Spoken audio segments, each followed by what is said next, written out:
Hey guys, SNR here. I'm up at the top of a Native American mound. It's called Spruce Creek's Indian Mound, I think, something like that. I come here a bit, not as much as the Green Mound. That one's a lot easier to get to and a lot more, I don't know, impactful for me. This Indian Mound has 4 pathways up. 1, 2, 3, this one's blocked, and 4, that's the one I usually come up. And they use this Indian mound to build, or not build, but bury their elite. So their tribes leaders that they would have over the years, they would bury them here, and it progressively got bigger and bigger. I'm sure it was abandoned a couple hundred years ago at the very least. But the cool thing about this place is even on like LiDAR and radar maps and elevation maps, you can see these divots down below, and that's where they dug up massive amounts of earth, and then they transplanted the earth up here to bury their tribe leaders. It's pretty cool. I've gone down there and looked at them and walked in them. They're pretty massive in comparison to a lot of land features in Florida. And this hill or mound itself is about 40 to 50 feet tall. There aren't actually any no trespassing signs, but I assume once upon a time there were. They were kind of taken down is my guess. There's like a flimsy little fence, probably to keep people out of here. But as you probably know, I like to explore these places and at least record them, sometimes meditate at them, spend some time with my best friend at these places, create memories for myself, and just like think about, past civilizations and cultures. I guess you can kind of do that at the bottom of them, but then you don't get to see these spaces, these sacred spaces that people once held in reverence, and now we're not even allowed to go to them in many cases. And if as long as you're being respectful, cleaning up litter that you see and not putting down any litter, not like messing with the vegetation too much, I really don't see a big harm in it. I see it more as beneficial, like exploring these natural spaces that not many people go to anymore. Not many people even know. Most people will walk by it. I used to walk by this frequently too and wonder why this area had like these abandoned fence line. And then I started looking at geographical elevation maps, and I got a little bit curious into it last year, and realized that this was a Native American mound. I was like, oh, okay, let's try and find this. And it took me about 15 minutes to actually find where the mountain or the mound kind of started. And then I realized there's a path up there. And then not only did I realize there was a path, I realized there was multiple paths. I was like, this is really cool.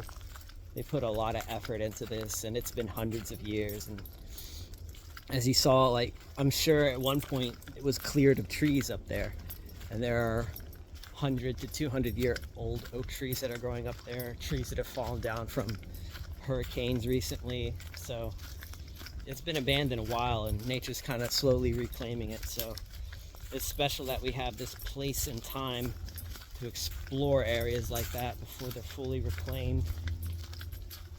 In general, this space and time is special. All space and time is special, especially if you have consciousness to experience it. I tend to forget that as the human species, caught up in our greed and self-destruction. I too fall prey to that. I hope I continue a better path. 2 steps back, 1 forward. Got to do 2 steps forward, 1 back kind of mentality. Working on that. I've been hitting Nick vapes lately, and I think that's been my main, I gotta stop that. It's been on and off for about maybe 3 weeks, 4 weeks, something like that.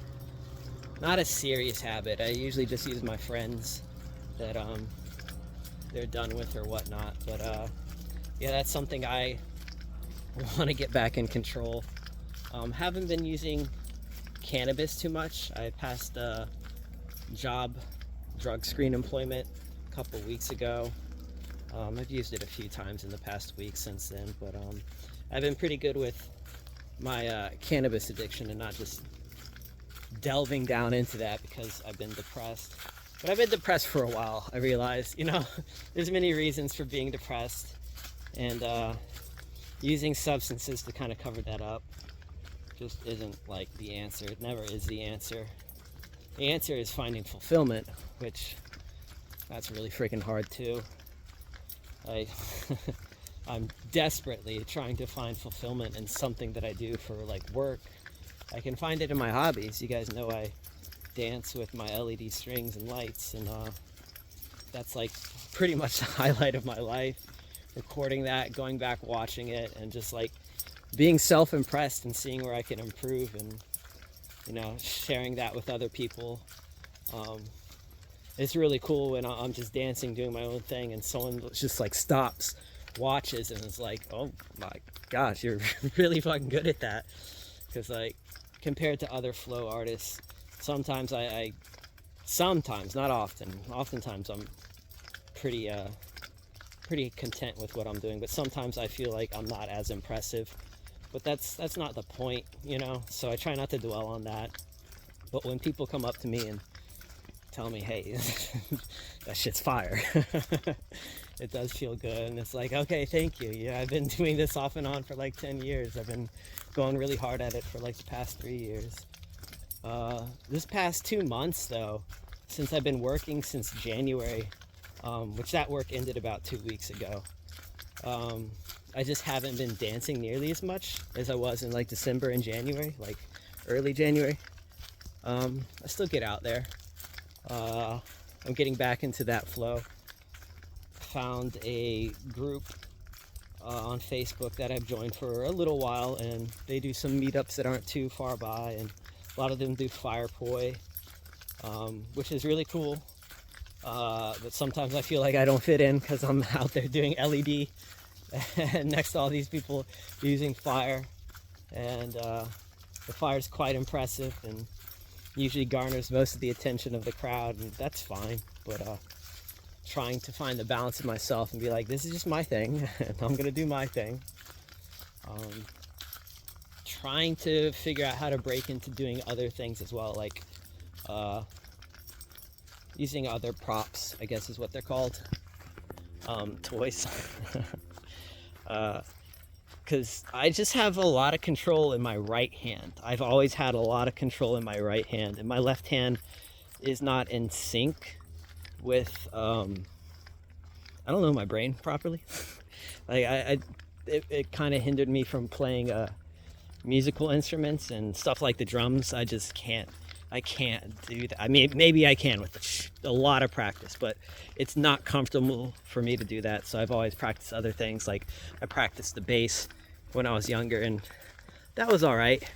But then I just kind of got disinterested in bass, so I don't really play that. Haven't picked that up in a very long time. But what I do now is, obviously the LED, which I post here on YouTube as well. But most of it's on my Instagram channel. And I recently started my TikTok, so I do 1 minute shorts on there.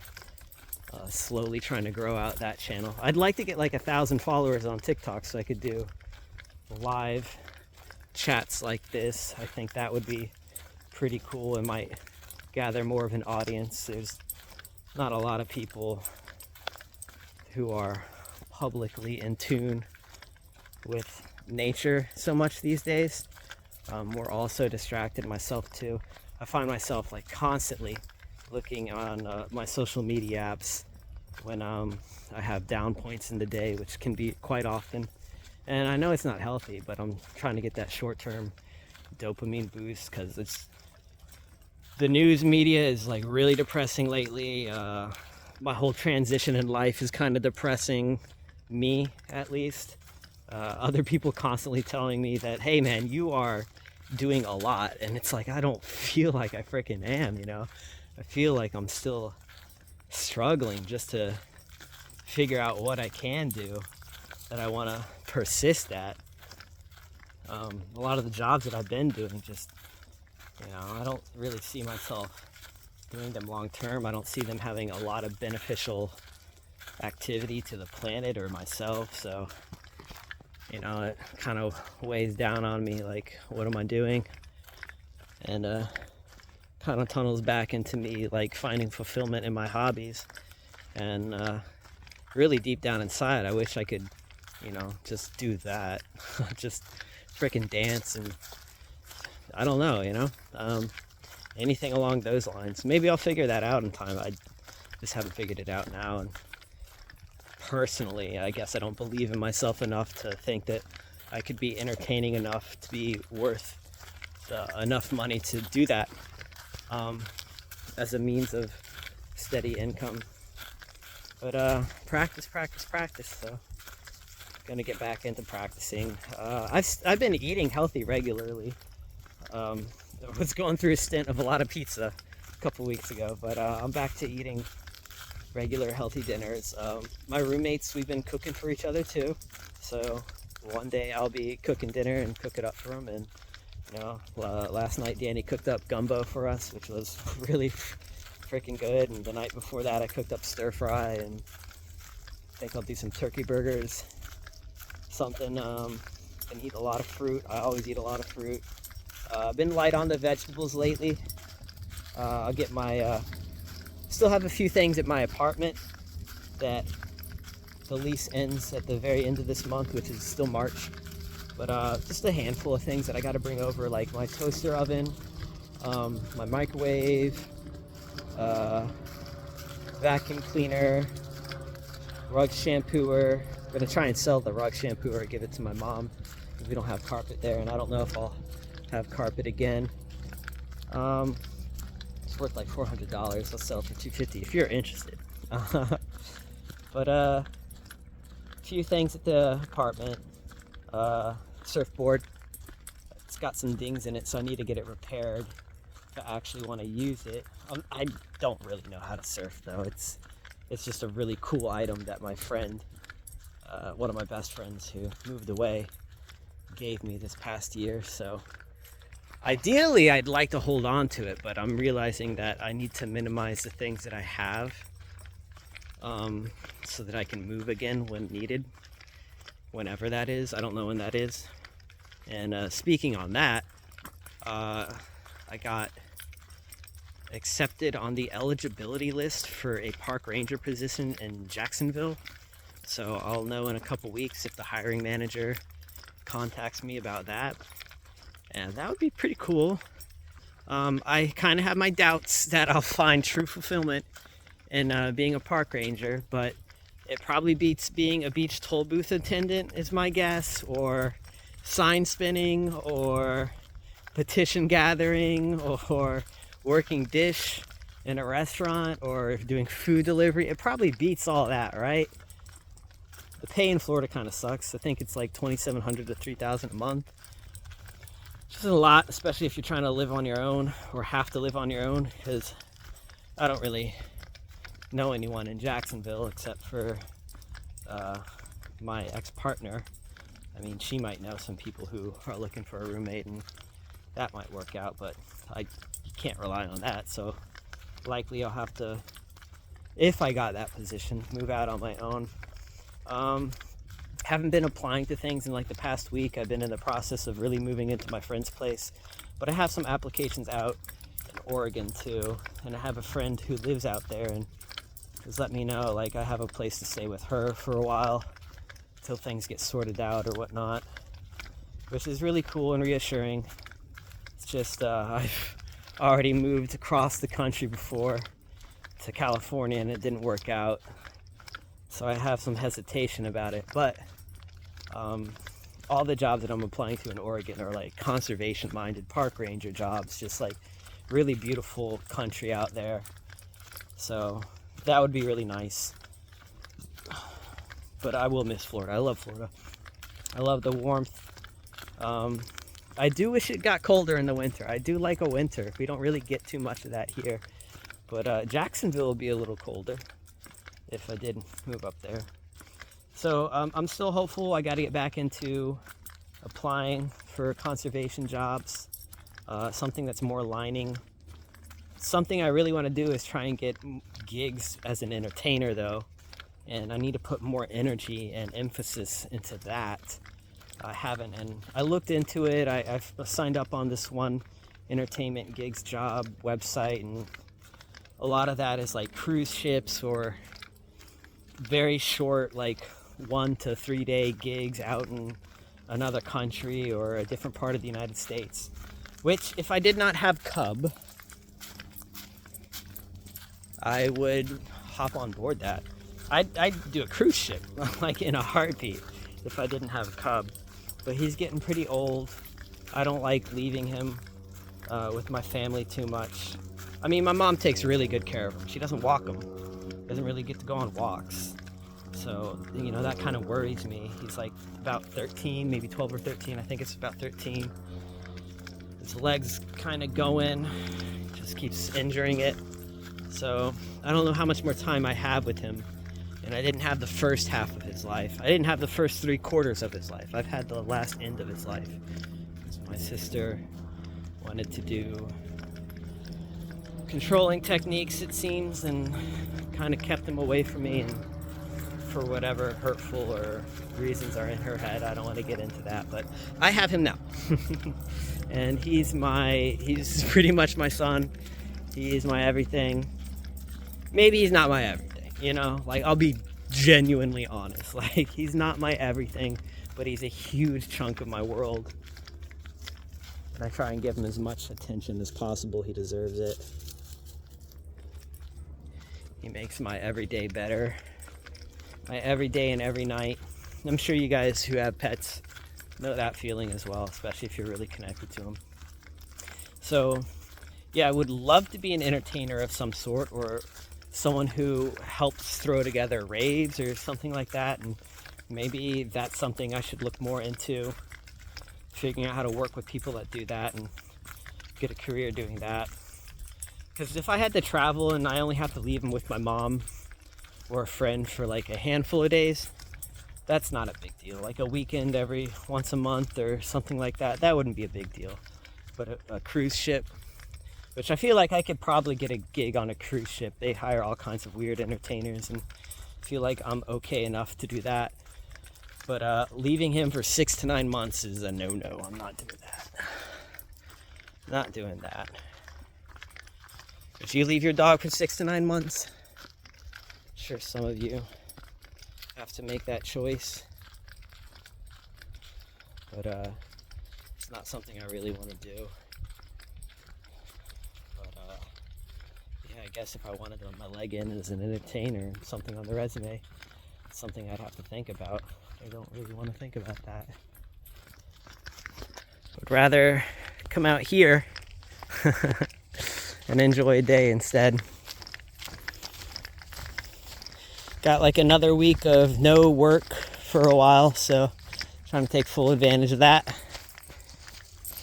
Hike this little buddy.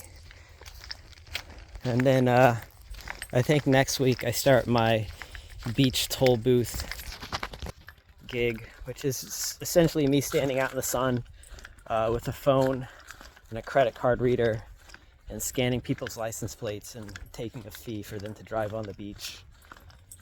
So I thought it might not be a bad gig because, you know, I get to stay on the beach every day. And that's pretty cool. But it's only enough money to pay rent and food, so not really a lot to save up or do anything else. Luckily for me, I don't really have a lot of bills. I'm fortunate I come from an alright family, and my mom pays my car insurance and my dad pays for my phone, so kind of spoiled in that regard. Thankful, but everything else I'm still kind of struggling to get by. It's like most of you. Trying to figure out a better way. And then having society just squeeze us more and more, it feels like. This whole political situation feels like a shit show. Does feel like this current administration, the Donald Trump administration, does not have a lot of empathy for people. And I kind of wonder what the Kamala administration might have been like, but that is a different timeline, different choices. And even if I voted differently, it would have taken tens of millions of other people to vote differently as well. So that would have had to have been a huge butterfly effect to get that reality coming. But politics is politics. I think in my heart of hearts, no matter who got in, we the people would be getting shafted one way or another, and the great squeeze down would continue. But I don't know, maybe I'm wrong. Maybe I'm just being ultra pessimistic. Maybe it would have been better. Maybe it could have been worse. I don't know. I know the news sucks. The news really sucks, you know. It does seem like this administration, every freaking day, something is happening, and it's either like interesting or very depressing and just very hope draining for everyday people and the empathy that we should be showing people and the planet. And yeah, claims thrown all around. Man, this is a long video. I'm just chatting to you guys. Oh, YouTube takes it. I guess, what would you call this video? Another catch up? Oh, like, comment, subscribe if you're still watching. I'll keep talking for a little bit longer, but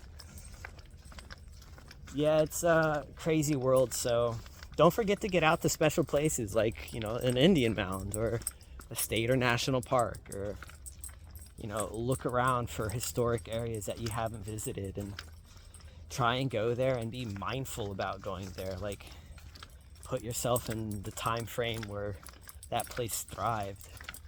You know, where I'm at right here, a creek right over there, and the Native Americans would go down this hill here, which stretches all the way back there, and they would fish up the creek, and they would look for mollusks and shellfish and stuff like that and try and survive here.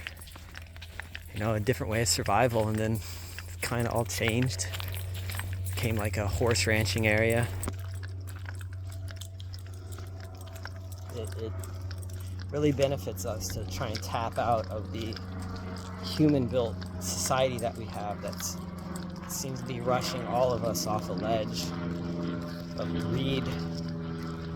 But the greed's pushing us all towards this focal point. It doesn't seem, I don't know, you know, is it a simulation, or is it the end of society? Is it aliens coming? Is it the end of society, but society comes back in a different way in a different amount of time?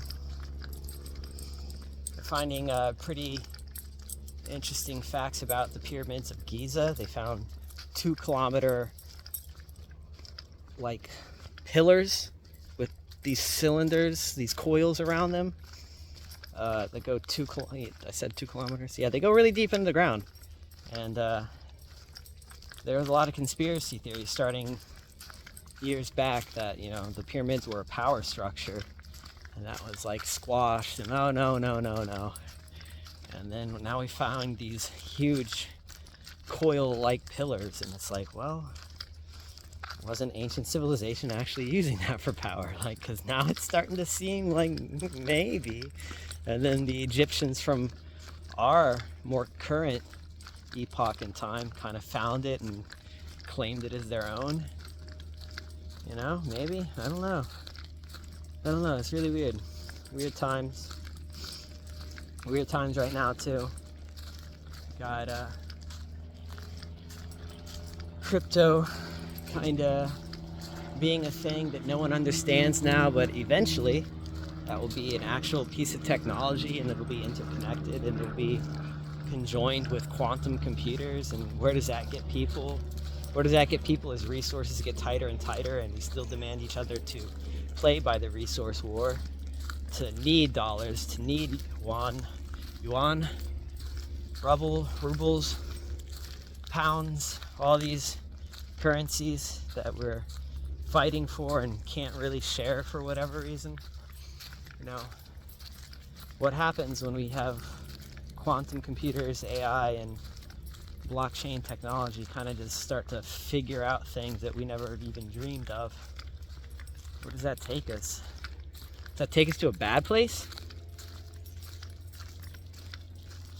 I think it's good and bad, because I believe we'll probably lose more touch with places like this, you know, like more construction through the greed, will happen before we change as a species, before we evolve properly. And if we keep evolving with greed, oh gosh, where is that gonna take us? Like, if we can't collectively be like, hey, it's not that good being greedy. We should have some guardrails on greed so that we don't run out of water just to power fusion reactors or whatever the future may bring.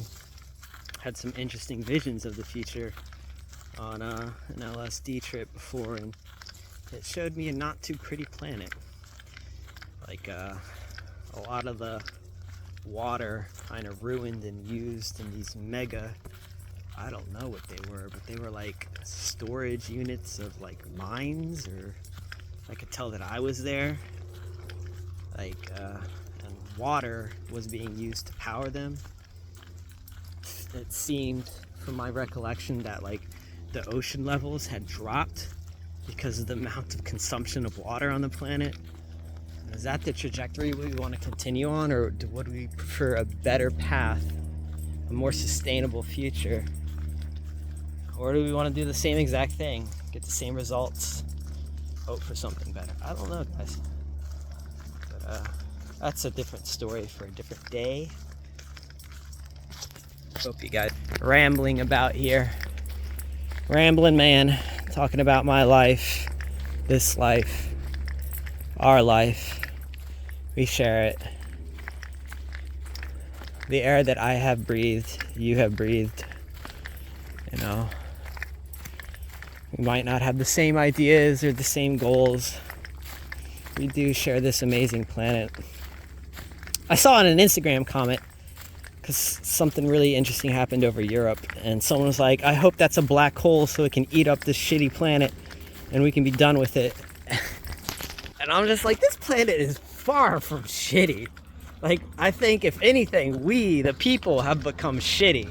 Like, collectively, you know, humanity has flopped. I don't think that the planet has flopped, you know? So maybe don't hope that like a black hole comes to swallow up the planet itself. That just doesn't seem like, that'd be like, what a waste.